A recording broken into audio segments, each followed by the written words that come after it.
آپ سمجھتے ہیں کہ صرف جھوٹ بولنا گناہ ہے،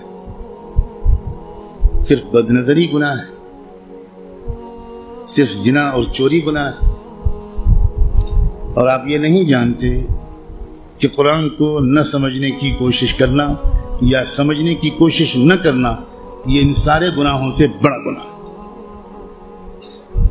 آپ انجینئر ہیں، بڑے خوش ہیں کہ میں انجینئر ہوں، آپ ڈاکٹر بن گئے، بڑے خوش ہیں کہ میں ڈاکٹر ہوں، آپ تاجر بن گئے اور آپ خوش ہیں کہ میں تاجر ہوں، اور آپ کو اس کمی کا احساس تک نہیں ہے کہ میں کتنا بڑا محروم انسان ہوں کہ میں اللہ کے کلام کو جو صرف میرے لیے آیا تھا وہ میں سمجھنے کی کوئی کوشش ہی نہیں کی میں۔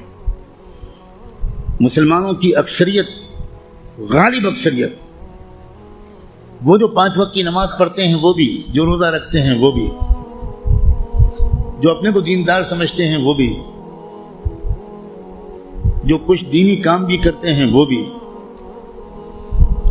اس بڑے گناہ میں تقریباً سب شریک ہیں کہ وہ قرآن مجید کو سمجھنے کی کوئی کوشش نہیں کرتے اور قرآن مجید کو نہ سمجھنے کو گناہ نہیں سمجھتے یا سمجھنے کی کوشش نہ کرنے کو گناہ نہیں سمجھتے۔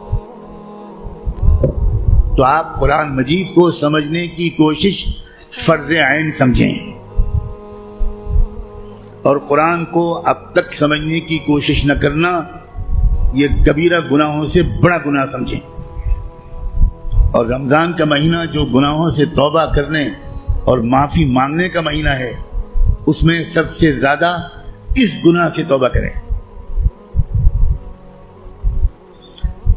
اللہ کے ہاں آپ کی بخشش اس لیے کہہ کر نہیں ہوگی کہ اللہ حضرت میں تعلیم کے حلقے میں بیٹھتا تھا اور اس میں منتخب احادیث پڑھی جاتی تھی، اس میں فضائل نماز پڑھی جاتی تھی۔ یہ منتخب احادیث اور فضائل نماز اس لیے پڑھی جاتی ہے تاکہ قرآن پڑھنے کا، سمجھنے کا شوق پیدا ہو۔ اور اگر کوئی کتاب قرآن مجید کے سمجھنے کی کوشش کے راستے میں ایک رکاوٹ بنتی ہے تو میں کہنے کی ہمت بھی نہیں کرتا، ضرورت بھی نہیں سمجھتا کہ وہ کتاب یا اس کتاب کو یہ درجہ دینے والا اللہ کے ہاں کدھر کھڑا کیا جائے گا۔ رسول اللہ یہ شکایت کریں گے قیامت کے دن، یہ سن لیجیے، یہ قرآن میں آیا ہے، اور شکایت کیا کریں گے؟ یہ نہیں کہیں گے کہ ان کی ٹوپی 4 کونوں کی نہیں ہوتی تھی، یہ شکایت نہیں کریں گے رسول اللہ مسلمانوں کی جن کی داڑھی چھوٹی تھی۔ رسول اللہ شکایت کیا کریں گے کہ اللہ یہ ہے میری قوم جس نے قرآن کو چھوڑ دیا تھا۔ آپ جس کی شفاعت کی دعائیں کر رہے ہیں وہی آپ کے خلاف اللہ کی عدالت میں مقدمہ دائر کرے گا۔ ہماری عورتیں 100% تقریباً قرآن مجید کو ٹھیک سے شاید پڑھ بھی نہیں پاتی، سمجھنا تو بہت دور کی بات ہے۔ ہم نے کبھی فکر ہی نہیں کی کیا ہو گیا، مجھے کچھ سمجھ میں نہیں آتا۔ قرآن صرف تلاوت کے لیے نہیں آیا ہے۔ اول تو کتنے لوگ سال بھر تلاوت کرتے ہیں وہ آپ خود جانتے ہیں، لیکن میں کہتا ہوں اگر آپ سال کے روزانہ تلاوت بھی کرتے ہیں تو ایک بہت نیک کام آپ ضرور کرتے ہیں، لیکن قرآن کا حق صرف تلاوت سے ادا نہیں ہوگا۔ آپ کے دوست کا خط آپ کے پاس آئے، آپ کی ماں اپنا خط لکھے، آپ دور کہیں رہتے اور ماں آپ کو خط دے دے، آپ خالی اس خط کو روزانہ پڑھ لیا کریں گے بس؟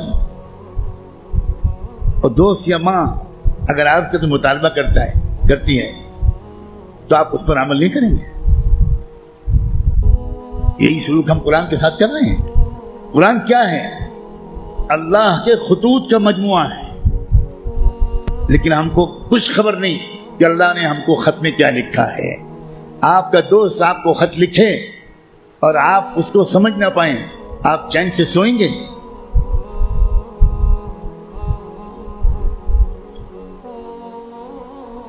کسی کمپنی کا اشتہار آپ نے دیکھا، آپ نے اس کو اپنی درخواست بھیجی، وہاں سے جواب آیا، جواب ایسی زبان میں ہے جو آپ نہیں جانتے، آپ اس دن کھانا کھائیں گے اس خط کا مضمون سمجھنے سے پہلے؟ اب دوڑیں گے، بھاگیں گے، پتہ لگائیں گے کہ یہ فرانسیسی زبان میں خط ہے تو میرے شہر میں فرینچ زبان کون جانتا ہے؟ اور آپ اس کی خوشامد کریں گے کہ ذرا اس خط کو پڑھیے اور مجھے بتائیے کہ اس نے کیا لکھا ہے.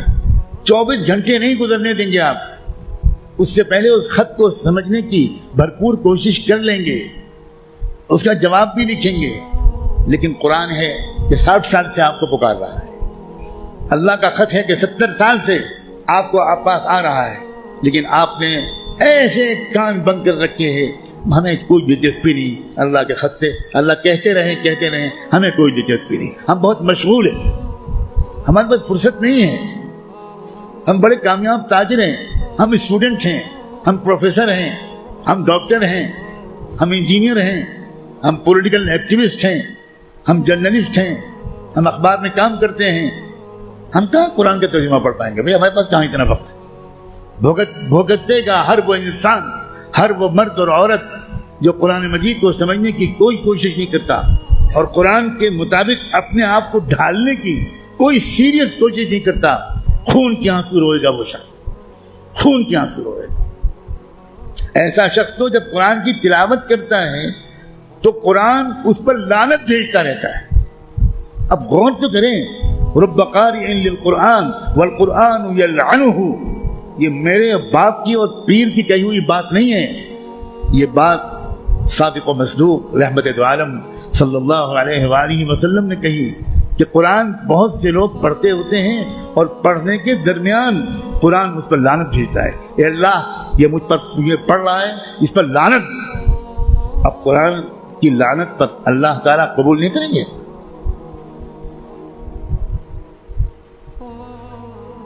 جو توہین قرآن کی ہم نے کی ہے، جو بے عزتی قرآن کی ہم نے کی ہے، اس کے حساب سے ابھی مسلمانوں کی اتنی پٹائی نہیں ہوئی جتنی ہونی چاہیے. آپ اتنی پٹائی پر پریشان ہیں؟ ابھی تو شروع ہوئی ہے پٹائی، پھر دیکھیے گا آئندہ کیا ہوگا.